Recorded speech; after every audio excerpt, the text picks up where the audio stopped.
ಈ ಪಕ್ಷಿ ಯಾವುದು ನಿಮಗೆ ಗೊತ್ತಾ?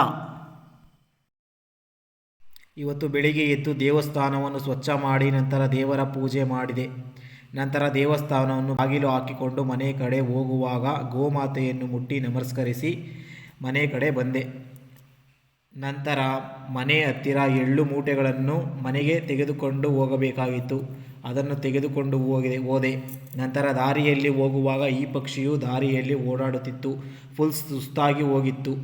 ನಂತರ ಅದನ್ನು ತೆಗೆದುಕೊಂಡು ದೇವಸ್ಥಾನದ ಬಳಿ ಬಂದು ಅದಕ್ಕೆ ಕೈಯಿಂದ ನೀರನ್ನು ಕುಡಿಸಿ ನಂತರ ಸ್ವಲ್ಪ ಚೆನ್ನಾಗಾಯಿತು.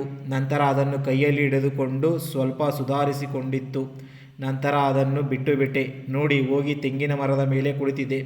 ನಂತರ ಸಮಯದ ನಂತರ ಹಾರಿ ಹೋಯಿತು. ನಂತರ ಮನೆ ಕಡೆ ಬರುವಾಗ ತಲೆ ಎತ್ತಿ ನೋಡಿದರೆ ತುಂಬ ಭಯ ಆಗೋಯಿತು. ನೋಡಿ ಇದನ್ನು ಹೋಗುವಾಗ ಇರಲಿಲ್ಲ, ಆ ಕಡೆಯಿಂದ ಬರುವಾಗ ನೋಡಿದರೆ ಯಾರೋ ಹಾಕಿದ್ದರು. ಆದ್ದರಿಂದ ತುಂಬ ಭಯ ಆಗಿ ಹೋಯಿತು.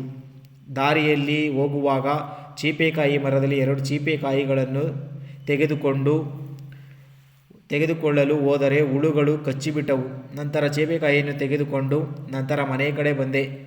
ಎಂದಿನಂತೆ ರಾತ್ರಿ ಊಟ ಮಾಡಿಕೊಂಡು ಈಚೆ ಬಂದರೆ ಮಳೆ ಬರುತ್ತಿತ್ತು. ಮಳೆಯಲ್ಲೇ ಗಾಡಿಯನ್ನು ಓಡಿಸಿಕೊಂಡು ಎಂದಿನಂತೆ ಹೊರಟೆ ದೇವಸ್ಥಾನದ ಕಡೆ.